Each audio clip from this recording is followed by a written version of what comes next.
Welcome to Speaking of Influence. My name's John Ball, and today I am being joined live on StreamYard by a really cool guy who is helping people create and deliver and make money from online courses and programs. So if you have ever thought about creating an online course or program and seeing if you can make some extra income from this, then Dan Netting is going to be someone you're going to want to hear from. We'll be speaking with Dan after the titles. Welcome to Speaking of Influence, the podcast for speakers and professionals or anyone who wants to present with impact. Hosted by presentation persuasion coach John Ball. Remember to like and subscribe. If you're thinking of starting a podcast, there couldn't be an easier way to get started than getting started with Buzzsprout. They have all the tools and resources you need for starting a podcast and getting it out to all the major podcasting networks. Check out the link in the show notes and get your podcast started today. Okay, well, hi, Dan. Welcome to Speaking of Influence. Hello, thanks for having me. Today, we're talking about online courses and programs, and you're a great guy to speak about that because that's what you're helping people to do. So I very cleverly called our episode today Sources for Courses. So that's what we're talking about. Anyone who's watching or listening in, if you have questions for Dan, anything about online courses and programs, put them in the chat box. We'll try and come to them a bit later on in our call. But Dan, first of all, introduce yourself. Tell us a bit more about you and what it is you're actually doing. Yeah, so right now, I mean, the broader scale is helping people deliver their information online. Typically, I work with people that are already solving problems in some capacity and just helping them create signature programs and signature courses online, because there's a very big difference between just throwing some information together in some videos versus creating something that delivers true transformation. So that's the big thing I'm working on now. But for quite a few years now, I've been running another online business, teaching motorcycle riders how to ride around racetracks, which I was running for about 8 years now, which has kind of led me down this path of when I realized that I could get people results in a very traditionally offline-based industry, to transition to doing that to help other people just break away from that trading time for money aspect of like a service-based type of business and just helping people do that moving forward. Now, teaching motorcycle course riding is a pretty specific niche, and you're still doing that as well? Yeah, still doing it. Yeah, so it was way back in, I think it was 2012. So it would have been a bit more than 9 years now. Right. It was a time when I was making a big pivot myself in terms of what I was trying to build online. I dabbled with some other things before that, but there was a big shift happening in the online space where in order to break out and get attention from people, you needed to provide genuine value. Right. You couldn't just game Google anymore and just throw some stuff out there to try and make some money. It was, you had to come and provide value and help people. So at that time, it was like, what am I good at? What do I absolutely love? And I was a few years into my life on the track. I'd reached a really good level. I understood it very deeply. Like most things I get into, I just go right down into it and try and figure things out. So that was the topic I decided to run with, and it just kind of grew from there, basically. Yeah, you took your transferable skills, and now you're helping other people achieve those results. Is there a particular kind of person that you generally find yourself working with in online courses and programs, or is it a real mix? So I prefer to work with people. It is a mix because naturally, although you'll have like your front-facing messages, you'll typically attract different kind of people anyway. And if they need help, then I'm going to help them. But typically, I try to work with people that are already solving problems in some capacity. So typically doing maybe one-to-one coaching or consultations, that kind of thing, right. And getting those people to scale basically so that they're not always having to deliver the information themselves. So helping those people figure out how they can take their vast expertise and turn it into something that is still going to deliver a great transformation, but it just doesn't need their input to be able to do that.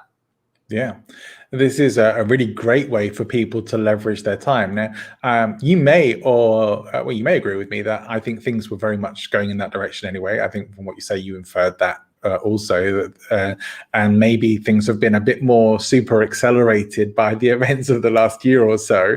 And so is that what you think as well? Do you think they've just got a bit more accelerated now that more and more people are operating online?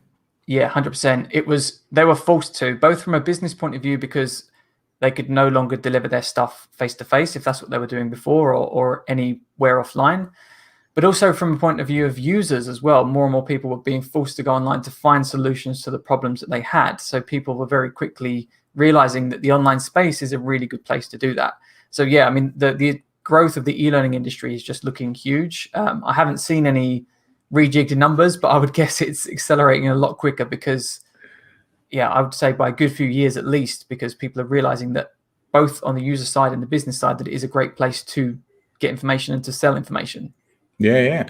I think our two lines of work coincide very nicely. You show people how to do the courses. I help people how to present them so that people don't fall asleep.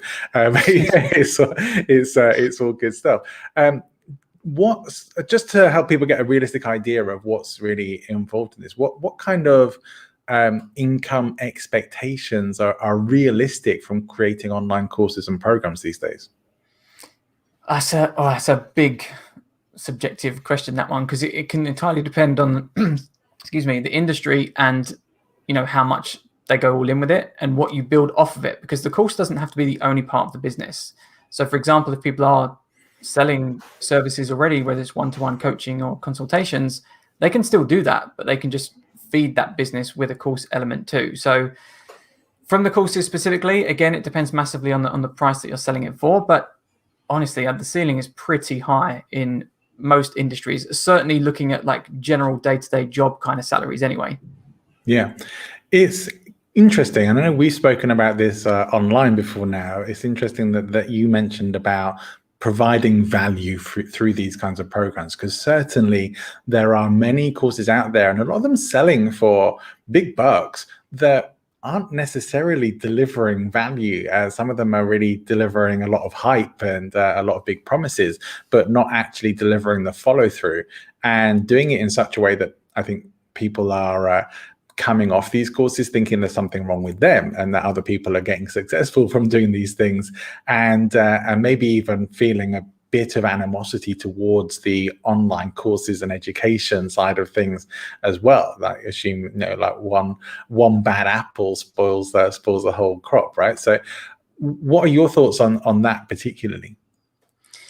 That there's more than one bad apple probably, but it's like that. Is it Gary Vaynerchuk that said marketers ruin everything? Yeah. And that's kind of what I see in this space, because most of the successful people in this space are talking about making money, and they're bringing people into their world and selling their offers on the dream of the money that they can make and how quickly they can make that. But they talk very little about making a difference for those people and actually delivering what you promised and that kind of stuff.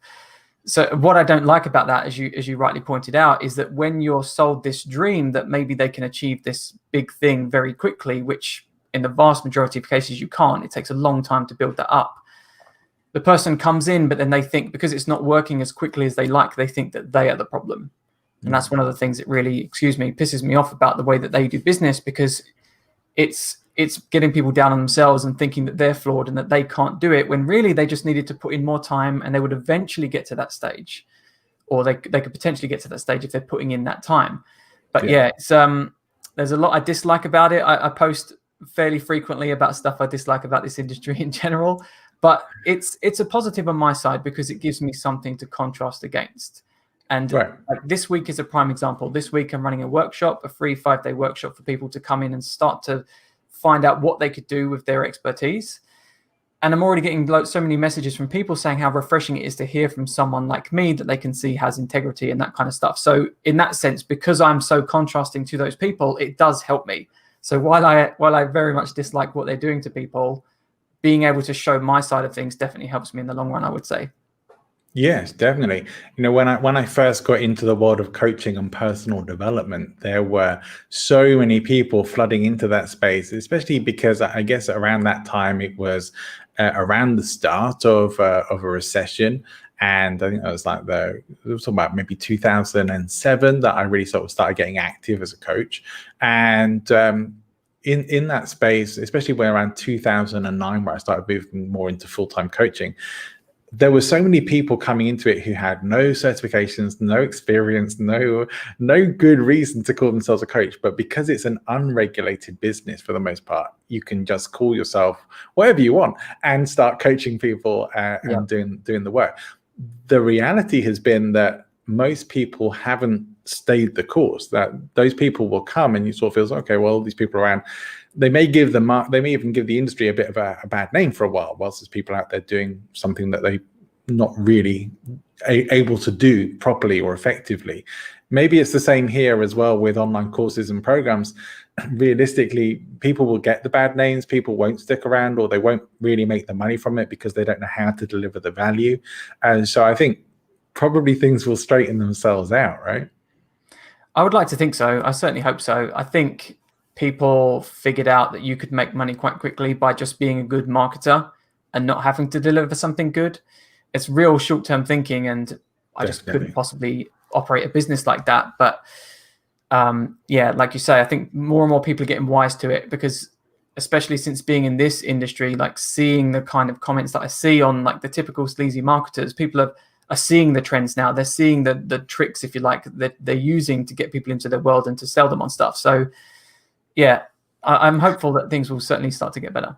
Yeah, me too. I think it's a good thing that we have people who are currently making a career out of online videos and the likes, exposing the people who are running the scams. So that's kind of interesting. Exactly. I wonder, that's got to be a make while the making's good. But maybe there's enough people doing the scammy side of things that they can keep going indefinitely. But I would hope not. At some point, hopefully, we can clean up the industry. But what's interesting is that there's a book by a guy called Andres Oppenheimer, and it's called The Robots Are Coming. And in that book, he talks about the introduction of artificial intelligence and automation, robots, that most jobs are going to end up being replaced. If they can be replaced by automation or AI, anything like that, they will be. And there are certain jobs that probably will never be replaced by AI, never completely anyway, because of the need for empathy and human connection. That even if we know it's not a real person, we start to lose that. So one of those is education, and the other is entertainment. And what we do in terms of, like, I do presentation skills and public speaking, but I also do some online programs, and your online courses and programs as well. They kind of come into both. They're at the axis of education and entertainment. And do you think this is a good place to be future-proofing yourself? Yes, because no one can replicate you, and people will always come and buy from you because of you. So anytime you can start to intertwine more of you in that human connection, and if you're helping people get a transformation, then some level of support, you're always going to be above like some, automated thing or something someone's just thrown together that they just get to go through at their own pace. So in terms of creating an experience, it's so much more valuable to have that more human connection, for sure. I would say so, and I think that's super important, and I'm glad you think so too. I'm wondering though, I know a lot of people come into courses and programs, and over the years I've run many for myself and for other people with some strange expectations or very unrealistic expectations. What are some of the, without naming and shaming people, what are some of the crazy expectations, or at least unrealistic expectations, that you've encountered from people who want to do this? You mean people that come and work with me? Or want to come and work with you, yeah. You know what? I haven't really had any huge ones quite yet, because I think I'm very upfront from the beginning that this takes work and it takes time. And I talk about those messages all the time, and I call out the marketers that say you can make 6 figures in 7 days or whatever it is, whatever they're talking about. So yeah, honestly, no one's come to me and said, I want this massive lofty goal in this tiny time frame. I just haven't found that yet. So I guess I'm lucky in that sense. You are. I mean, I've had people in financial freedom programs and stuff who expect to have financial freedom within a month. It's like, oh yeah, let's just ignore that $50,000 of debt you've got there or something. Yeah, that's very realistic. So no, you sometimes do have to reset people's expectations. So good that you haven't had to come across that too much. But I think people like to hear that you can make stuff happen quickly, you can get the results pretty quick. They don't like to hear that it actually takes a fair bit of work. what is the reality in terms of the amount of effort and energy that goes into creating an online course or program? The kind of programs that I create, I say a minimum of 6 weeks to have your program designed and out there making sales. That doesn't necessarily mean finished, because we can sell programs before they are actually finished, which is a whole conversation in itself. But yeah, I typically try and get people in a minimum of 6 weeks to that point where they've got their first version out into the world, because that's the other critical thing, is getting your version 1 out into the hands of the people that need it, because that's what's going to help you craft a better product moving forward. So yeah, 6 weeks is what I tend to go for. And we're just talking about like the first few sales there. If you're starting from nothing and you don't have any following or email list or anything like that, realistically, in 6 weeks, yes, you can have your program created. In terms of sales, it just depends what you can leverage in terms of your network to make those sales. But we're just going to be talking a handful of people in that first version, which is absolutely fine, because it's a base, again, to start working with those people to figure out how you can scale things moving forward. Yeah. So, I mean, six to 8 weeks is not a long time. I mean, that's around the 1.5 to 2 month mark. So it's interesting that people might think that that was quite a long time, or that they don't want to have to wait that long. And I know I mentioned to you a little while ago, I was on a webinar where someone was saying, turn it around, get your online course ready in 24 hours. And thinking, wow, that's great. I guess it must be some sort of high intensity kind of thing, of do a 2-day slog or something to get your program out. And it was ready done ones that you just had to record and publish out there. Like, oh no, that's really horrible. Unoriginal material, creating other people's stuff. Whereas yourself and the kind of courses that I would create and put out there, very much original material, not teaching or not just repackaging what someone else has created. And I think that's super important. What, in terms of online courses and programs, what kind of things are selling well? In what sort of areas would it be good to think about creating an online course or program, do you think? Oh man, I'm yet to find an area where I couldn't come up with a good idea for a course in it, honestly. Because if you can, the way that I design them, you start with the end in mind. The very first step in all of it is to define the transformation that you want for the person coming through that course. And if you can define a transformation that you want to get for people, and it's a big enough gap from where they are now, people will probably pay to shortcut that time and get to that point. So there's so many different applications for different businesses. I was on a podcast a few weeks ago, and we were talking to mortgage advisors, and we was talking about how you could potentially create a course on improving your credit score, which is going to help them solve a problem, which makes your service the next logical step. So it's all about just helping people and providing value and showing them what you're about to move them to somewhere they're trying to get to. So in that instance, step 1 is improve the credit score, and then they're going to come and work with you to go and get a mortgage from somewhere, so that you can just get really creative. And I honestly don't think there's many instances where you couldn't create an online course to deliver a transformation, because there might be places where the interaction with the coach or whoever it is entirely necessary. Or then, then don't try and solve that problem with a course. Maybe scale it down a bit and just solve a few of the problems with a course, so that you don't have to deliver that part of it. So yeah, like I said, I feel like I can find a way to incorporate a course in some fashion in almost any industry that I've thought about anyway. Okay, great. So if somebody comes to you and says, you know what, Dan, I'd really like to create a course, but I really don't know what I would create a course about, where would you start with them? Exactly that spot. So the first thing I get people to do is to craft what I call a transformation statement. And it's just basically saying who you want to serve, what you want to help them with, and why they should care. And this is the first kind of anchoring point for everything that you do moving forward, in terms of what you deliver to them in the product itself, and how you talk about it in your marketing too. So it's about defining what you want the endpoint to be for those people. What is a realistic endpoint that you can get for people in a specified amount of time? It doesn't have to be like achieved in that amount of time, but in terms of these kind of experiences where people are more going through it at their own pace, that kind of stuff, we're talking 4, 6, 8, 12 weeks, that kind of thing. What could you deliver for someone that's going to get them closer to where they're trying to get to in that time frame? Define that transformation, and now simply work backwards and figure out what they need to be able to get there in that time frame. Right. One of the things that I know I've had some struggles with, and I certainly have come across other people having this issue as well, when it comes to delivering the content, is perhaps over delivering or oversharing. So you're saying, maybe just don't have to give them everything, don't have to give them more. I think that's an important part here. How do you gauge what's the right amount of information or right level to put it out at? Truthfully, the first version and the first couple of versions, it's just your best guess.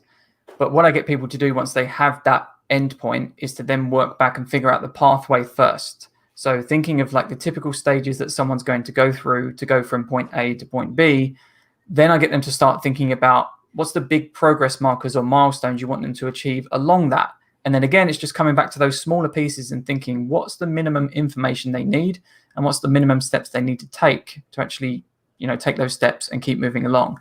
So again, initially, it's just going to be your best guess. You're going to get stuck in that period where you're thinking, oh, is this valuable enough? Am I giving enough? I want to give more to show more value, but the value isn't in the knowledge that you're giving them necessarily. It's in how quickly and how easily you'll get into that transformation that they're trying to get to. Yeah. So it may not be that they get the full transformative package from the online course or program, but that they start their journey of transformation. They start to weave the chrysalis, as it were, and start on their path to transformation. So that's great. And I think it's really important to understand. Is it something that you would recommend that people could make a career solely out of creating online courses and programs? Or do you think it works best if it's adjacent to another business or career? I would say it depends what you want from it, because I know there's going to be a lot of people that, again, I keep coming back to the coaches and stuff, but people that are working one-to-one, they might love doing that work and they never want to give that up. The difference is when you've got a course in front of it that's still, you're giving people a different option to come and work with you. You've got another product that can now scale, and that's going to feed your one-to-one services where you can maybe start to be a bit more choosy about who you work with. You don't have to work with everyone because you don't need to, because the course is propping that stuff up. So in that sense, it serves the one-to-one stuff and the service-based stuff you're doing there. You can definitely create businesses solely on one digital product. It's just whether you want to do that is all. That's kind of the situation my motorcycle business is now in, because I'm a bit more hands-off with that. So that's kind of just ticking over with that one product pretty passively at this point. So that's how that business is set up. So really, it just depends on what purpose you want the course to serve as a whole for the business, whether you just want it to be the business or serve some higher purpose. Yeah. Out of all the online courses and programs that you've either helped people create or have ever come across, and apart from your own, what's the most unusual online program that you've ever seen somebody create or have out there? In terms of the subject? Yeah. I don't know if you call it unusual, but I recently bought a Rubik's Cube course from someone who was actually one of my past students, which was actually really good. I'm trying to think of what else. Dog training. I guess mine is pretty out there. The motorcycle riding techniques of, again, in a very offline-based industry.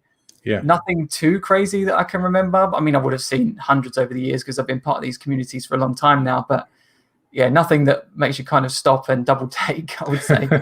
There was one that I've seen that did make me do a bit of a double take, which was, I think it was an Udemy course. It was an online program to teach Reiki. Really? Okay. It's like, I'm not really sure how I feel about that as being a real thing anyway in the real world. But it's like, yeah, there's an online program to do it, of course. And I certainly know from people who do that and who teach it that it's very much an in-person kind of thing. There's like very much an energy transference kind of element to it in terms of the people who do believe in it and follow it. And I couldn't imagine working in an online program. So that one took me by surprise when I saw that. But it's incredible. Do you think perhaps the online education industry is becoming a bit oversaturated because of so many of these? I don't necessarily think oversaturated. Well, in my eyes, such a small percentage of them are actually good that I think that if you can go and create something that is good or even great, you're going to stand out because of that. So in terms of letting that put you off, I wouldn't say that you should do that. Also, again, because if you're the leading face of the business, people will come and work with you because of you. So there's definitely that aspect. It definitely feels saturated now that I'm in this space myself. So in the motorcycle space, I was the only person doing, like, really going all in with the online stuff. So it was very easy to stand out. Whereas now I'm in a sea of people talking about creating online courses, but I'm still making waves and still attracting people that are like me, that are coming to work with me. So if I don't feel that that's oversaturated, then again, I don't feel like any industry would be in terms of online education. Yeah, people ask me similar things about podcasting, to be honest, and the numbers for podcasting. In fact, I just put out a show just at the weekend with someone where we talk about the stats and this podcasting conference that I'm taking part in this week is also discussing some of this. That whilst there are like well over 1.5 million podcasts and countless more episodes, something like 8 out of 9 podcasts never actually get to 10 episodes. So, I mean, you think that sounds like, oh yeah, there's loads and loads of podcasts out there. Yeah, but like you say, maybe a lot of them aren't actually any good. And certainly a lot of them have these, I think a lot of people come into podcasting with these unrealistic expectations, thinking it might just take them 6 to 8 weeks, like it might with an online course, and they're going to have their podcast and be making money from it, and they'll be rubbing shoulders with Tim Ferriss and Joe Rogan and the likes. Is completely unrealistic. And I think when people start to get the reality of what's involved in it and recognizing it's much more different to online courses, is much more of a passion project, although it can be used very well professionally. The reality is a big wake-up call to people. It's like, okay, this isn't something really that most people could go into and just like, oh yeah, I'm going to make an absolute mint in it, and certainly wouldn't be something to approach. Whereas if that is something you want, I think the online course world could be great. But again, a market that seems saturated, but in reality, when you look at quality over quantity, perhaps isn't so saturated. So that's a really good point. And as a consumer then of online courses, how do you get to recognize what's good and what's valuable against what's not? Sadly, experience. Because you start to see what a really good program looks like when you start to get in it, in terms of how it's designed, the support you get avenues for feedback to get assessed, whatever it is, you get to see it over time. Yeah, I mean, but honestly, I don't really think I've joined many because I've joined a lot over the years, because I've been doing this for a long time now. I don't feel like I've had any that I thought were terrible. There's definitely ones where I felt could be improved, but I still got enough value out of it to warrant the price typically. But I'm quite cautious in my buying habits anyway, and I'll do a lot of digging and really consider things that way. So in that sense, it might have guarded me from that. Whereas if people are kind of getting caught up in the marketing and all of that stuff, and they're just impulse buyers a bit more than I am, that's when you might get burnt. But no, I think, yeah, until you get in and start diving into the programs themselves, you won't really see what good and bad really is, because that program is supposed to deliver a result. So until you go through it and try, you're not going to know if it's actually going to work for you. And unfortunately, this is one of the biggest issues in the personal professional development world. Yes. Of you just don't know until you're in there trying it, which is, I guess, one of the reasons why so many people offer refund guarantees, money back guarantees, and the likes. I think that's probably a good thing to do for many people, but also. And a lot of people get to a point where they'll buy courses and programs and then not actually invest the time in them anyway. So I think a lot of people don't get to find out whether their courses and programs are any good or not, because they never start them. And sometimes as they do, sort of fade away from them very quickly.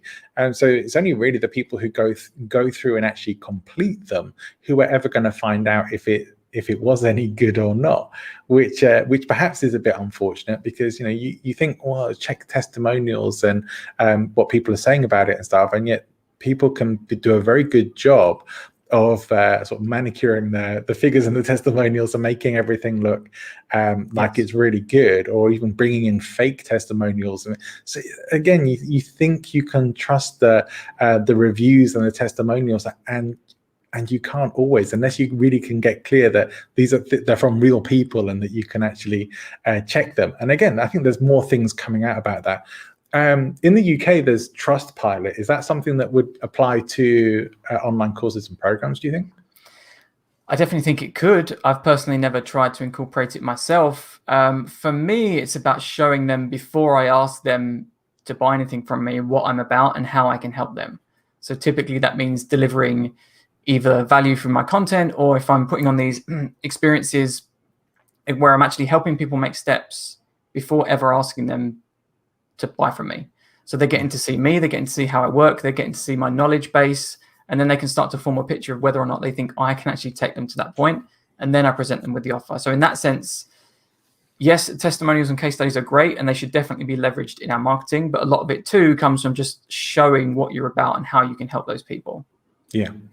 A lot of my audience are in the personal and professional development world, coaches, speakers, trainers, and the likes. And so these are people who are very likely to want to create courses and online programs, and quite often do.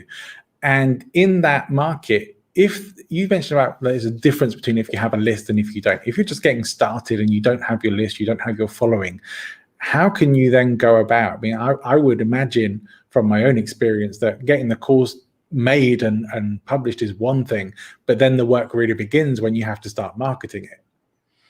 So that's why I say to do that before you actually start creating it. So when I launched my program for the first time, I literally went out to people in my network and said, I'm thinking of creating this thing. I'd love to hear what problems you're having around creating courses.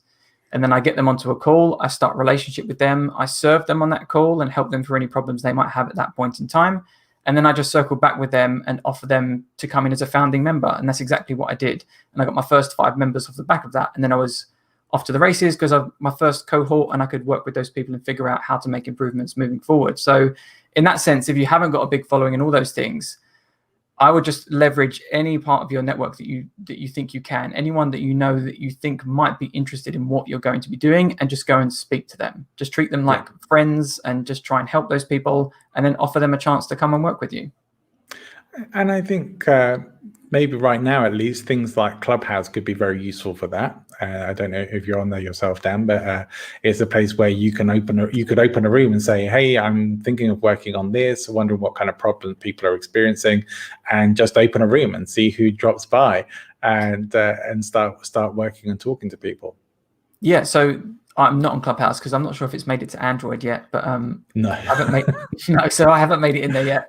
But I did the same thing basically in a Facebook group where I'm trusted. So I wouldn't necessarily say go and start spamming Facebook groups saying you're thinking of creating this thing.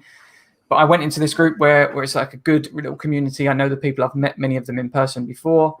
And I just said exactly the same thing, that I'm looking to get people onto calls to learn about the problems they're having and how I can help them best. And then from that point, a lot of the customers I got came from the post in that group. Yeah, it's a great idea and a really nice way of doing it. And so you already start to line up some people who are like, all right, let me know what you're doing, and could well be interested in that myself. You talk about delivering value with this, which we sort of said, there's a lot of people who aren't doing that, but there's good people who are. What are your opinions or thoughts about the future of online education? You said you think it's a growth industry. Do you think it's like a big growth industry? Do you think it's going to be ultimately replacing formal education systems? What are your thoughts? That is a really good question. It's whether or not the establishments will make those changes, I guess, is the bigger question there. Yeah, I don't know. Again, I just feel like people are finding it easier and easier to use the online space to make positive change in their lives and learn about stuff. So I definitely think it will continue to grow. Where it will get to, I'm really not sure. I feel like, I don't know, just because I've got a lot of teacher friends and they don't feel like they get the same level of attention from their students when they are doing stuff online. So I don't think it will ever go away completely in terms of the schooling system. But in terms of people being able to solve problems and make changes in their lives they want to make, or the businesses, whatever it is, I definitely think there's a long way to go with the size of this industry. Yeah. Now, I've had on the show before, and just recently brought this guest back onto my new podcast as well, Lauren Waldman, who is a neuroscience translator, and she's one of these people who is helping course creators to understand the latest developments in learning and neuroscience to be able to deliver and construct courses in a way that people can best consume them and understand them and get value from them. What sort of insights do you have in terms of that sort of maybe meta learning things about how people learn and how to actually get people to follow through and work through a program? So for me, it's in how you construct it in terms of how easy you make it for them. So people want really simple steps. They don't want to spend loads of time trying to do something before they can make that step. So it's about making that experience as easy as possible, and then layering certain things to try and keep them motivated, like future casting as to why what they're about to learn is important, so that they actually go through with it and move through and do that stuff. For me, that where a lot of people get tripped up is they think that the transformation happens in them just consuming information. But typically it's consuming the information, applying it in some form, and then looking at the result you got off the back of that and adjusting to move forward from that point. So it's a cycle really of learning an application and learning from those results and that data that you get from taking those actions. That's where the big learning comes in. So it's about giving them information, helping them make actual steps that they need to make, and helping them assess the results they're getting as to what they should expect to see and what they should do in different eventualities, that kind of thing. So it's basically how you craft it to help them know exactly what they need to do next and be motivated to do it. Do you feel that gamification is important still in online courses? I'm not convinced, because I think it can be a motivator, but it's not necessarily a motivator for the right reasons. For me, I think the motivation should be progress and results. So I help people get those progress and results and see them, because that's the other important thing. Because sometimes people will learn stuff and make progress, but they can't see that they're making progress. And this was huge in the motorcycle riding space, because what they want is a faster lap time. They want to go around the track and they want to see a number that is smaller than the number they had last time. That's the big goal for them. And if that doesn't happen, they don't feel like they're progressing. So it's my job to show them that if you're doing these kind of things and you feel better, because your eyes are really important in terms of how people feel. If you're using your eyes in the right way, you're going to feel more calm, and that's going to ultimately lead you to higher places in terms of your ability. So I show them all the progress markers and make them see that they are in fact making progress. And when they can see them making progress, they're going to be motivated to continue. Yeah. So let's talk about, because I think people may want to know this, especially if they haven't done an online course or program before, some of the practical elements involved in this. Like, what's the basic level of equipment that you would need to be able to create an online course or program? Basic. I will say it depends on what you're teaching. So with the motorcycle stuff, it's very visual. So I had a lot of videos of me riding. I was doing diagrams and all that kind of stuff. But in this space, it's not entirely necessary to do all that. So just a classic slide format and you talking over slides is perfectly fine to get started with creating a course. So in terms of what you need is literally PowerPoint or whatever the Apple equivalent is, some screen recorder software and a microphone, and you can start making videos. And in terms of like the website side of things, it has never been easier to set up a website and create a course with things like Thinkific, Teachable. These platforms are really, really good at just guiding you like a paint by numbers of how to set up your course, where to put the videos, all that kind of stuff. Yeah. So I get a lot of people that come to me and say, oh, I don't know the tech. I was like, the tech is really not that difficult at the moment. So yeah, you really don't need much. If you're not doing stuff to camera, it can just be slides, talking over a microphone, recording your screen and talking over the slides, teaching your stuff, and then just uploading those videos into a course and structuring it properly, which is a pretty big conversation. But in terms of the stuff you need, it's really not a lot. Yeah.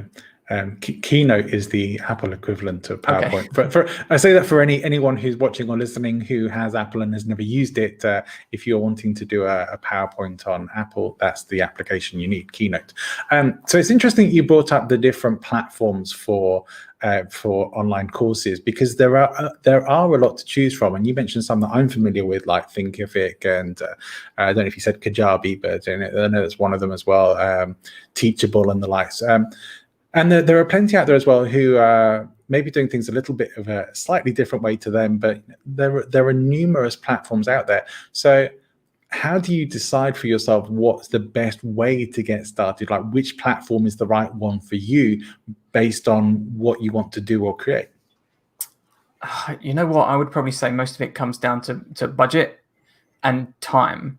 So what's the cheapest and easiest way to get going? Because truthfully, all of these platforms are good and they're going to serve the purpose of getting your content in front of the people that need it with some kind of structure. They all serve that purpose. So I would honestly say don't stress about it too much. Pick one that you think has come into your into your view and is one that you like the look of, and just run with it. There's really nothing else more to say on that. The advice I tend to give to some of my clients when they're talking about creating online courses and programs is to take a look at some of these sites, but don't register with all of them, because they will put you into their nurture sequence, and you will be getting a bit of a flood of emails from multiple sites. And I think that can end up, not that it's necessarily a bad thing, but I just think it can end up being overwhelming. It is kind of just take a look at some of them, and maybe register your email with one that you think you like the look of, and then investigate it a bit more. I think that's probably a good way to deal with it, just so that your inbox doesn't end up exploding with with information from online courses and programs. But the most important thing is to start, right? I mean, I think that's one of the issues. Like, you can wait till your course is perfect. You can wait till you have the perfect platform. You can wait till you have the perfect hosting and PowerPoint. But if you wait for all those things, you are leaving money on the table, and you may actually never end up getting started. So I think you've already implied this, but the most important thing is to get started right away. Yeah, I think the key thing for me is to keep taking imperfect action and be okay with the fact that you're not 100% sure if what you're doing is right, because you're going to have that at every step along the way. But again, it's just about the action breeds clarity. So by getting it out there and really doing the work and getting it into the hands of the people that need it, that's when you start to get the feedback that what you're doing is right, or where you can make positive changes. Yeah. I mean, you had mentioned earlier that you're, try out 1.0 is probably going to suck and need improving. When I started doing podcasting, you could go back and listen to some of my very first episodes of this podcast, and apart from that, you will know it's me. It's very different to how it is now, because I've learned so much about this. I didn't know anything much about podcasting when I started, but it just got started. And figured stuff out along the way. Whereas if I'd waited until I thought that I'd learned enough and had all the right equipment, I might still be waiting to start a podcast, rather than being in a position where I now have 3 different shows and stuff going out, because I'm a big believer in just getting started, and that done is better than perfect every single time. So I think that's an important message. People don't want to suck at stuff, but you're not going to get anywhere if you're not prepared to at least suck or risk sucking on your first time out, or at least just know that your first time isn't going to be fantastic. The second time probably will be. God, it sounds like I'm talking about losing your virginity, but in a way. But you get better and better at it all the time. God, I am talking about that, aren't I? So you get better and better at it all the time as you go along, and that really is the whole point. So just to get started and improve as you go along, get stuff out there and let it be imperfect, as you say. I think that's a great message. And with version 1, with the courses as well, you can communicate to your people that this is version 1, this is your beta version. Give them a hefty discount, tell them that they're coming in as founding members and that they are going to help you craft things moving forward, and people will be more than happy to jump into an experience like that. Some people even enjoy knowing that they've been coming in the ground floor and they're getting exactly what they need as they move through this. So in terms of, because I know there'll be people saying that, well, how can I sell it, and it's version 1, it might be crap. Like, just communicate with people, be honest with people, tell them this is your version 1, this is something you're going to be working on for a long time. You get in now on the ground floor, get lifetime access to any future versions. Do you want to come and join? And a lot of people will say yes. Yeah. Now, yesterday on a group coaching call, and sort of start to wrap a bit on this, but yesterday on one of my group coaching calls, I was having a conversation with someone about her online courses and programs, and my feeling on it. And I'm not going to say who it was or what the course was about, because it's so specific and niche. You probably could actually find the person, but just to say that my feeling was that it was a bit too niche. Like, there was such a specific market for it, and the issue that she was having was around sales. How do you figure out if what you're thinking of doing is maybe a little bit too specific? Like, if you're thinking of creating a course on how to groom your cat for Mac owners who like cycling on tandems and hiking with weights or something. I mean, it kind of the first thing is, it comes back to what we've been saying, is that you don't know until you try. But I don't know. I feel like it's better to go too narrow than too broad initially. And I feel like most people would settle on something that makes sense for them. So, because like how many of people back when I started online in my space in teaching motorcycle training online to track riders, and then eventually I niched down again to new track riders that wanted to reach a specific level of riding. How many people would have said that that was too niche? Probably quite a lot. So in my own experience, you might be surprised at just how many people are kind of willing to do it. But really, it's just about looking out and seeing, are people already paying money to solve these problems? If yes, then you can probably create something that serves that need in an online course. Yeah. Yeah, it's interesting. Well, once we come off air, I'll tell you a bit more about that, and you can tell me what you think, because this might be someone that I direct in your direction. So as we do start to wrap things up, I think you've shared a lot of great points on the show today and given some really good insights into online courses and programs. Are there any key points that we perhaps haven't mentioned, or that you want to recap before we wrap up today? I guess it's more of a broader thing of just approach this of thinking, what does the person want to achieve? Because what a lot of people do is they think, I've got all this knowledge, I'm going to put it into videos and that's my value. It's not. It's the transformation that you get for people. So bring it straight back to that every single time. What are you trying to get for people? Do people want to solve that problem? Are they paying to solve that problem? And then craft something to solve it in your way based on your expertise. So I always say, talk about this in the sense that we need to become student results based businesses and building businesses on a foundation of the positive impact we have on other people. That's just the best long-term strategy, I believe, to creating something that is scalable and is going to be hugely fulfilling for your career. So again, bringing it back to the transformations and thinking of the change that you're making for your people, and that guides you in terms of what you actually create. Yeah, I think that's great. And that's the thing to start with and keep in mind all the way through and beyond as well. Let that be the center of everything you do with online courses and programs and more besides. Dan, you really know your stuff when it comes to online courses and programs. I appreciate you joining us today. People are going to want to be checking you out and finding out how they could perhaps get started in creating an online course or program and get some help with that. So what can they do? How can they get in contact with you? So you can just hit all the usual social channels. So fast becoming my favorite social platform is LinkedIn. So you can find me on there. It's just Dan Netting. Same on Facebook, Dan Netting, and on Instagram, which I don't use that much, but it's Dan Netting. But also, if you just go to dannetting.com, then you'll find I regularly run workshops, free 5-day workshops, which does a lot of the stuff we've been talking about of helping people start to hone in on what they could offer based on their expertise. If you want to jump into that experience, we're running one this week. It's just been such a good week so far. Just love seeing people do this stuff. You can go to dannetting.com and actually sign up to that, which I'm not sure when the next one will be based on when you're listening, but I'm sure there'll be one coming up in the future. Yeah, just remind everyone what your name was again. Dan Netting. I'm kidding. Dan, thank you so much for this. So you're easy to find online, easy to remember, and people can go and check you out. They can join your 5-day program. Are there any resources that someone could check out in addition to that could help them to start thinking along the right lines for this? That's a good question. I'm reading a really good book at the moment called How People Learn. And it's kind of talking about a lot of the things that your friend was talking about, the neuroscience of learning and that kind of stuff. If you want to, just learning on that side of things in terms of, again, because we're just trying to get people results, not just for our own fulfillment, but it is going to help grow your business, because when you can prove to other people that you deliver on what you promise, more people are going to come and work with you. So yeah, a book right now that I'm really enjoying is How People Learn. Great. Do you remember the name of the author? I do not, because I never look at the author. I know there's one that I think, I can't remember if it's that one or if it's How We Learn. There's a guy called Benedict Carey. I don't know if that rings a bell.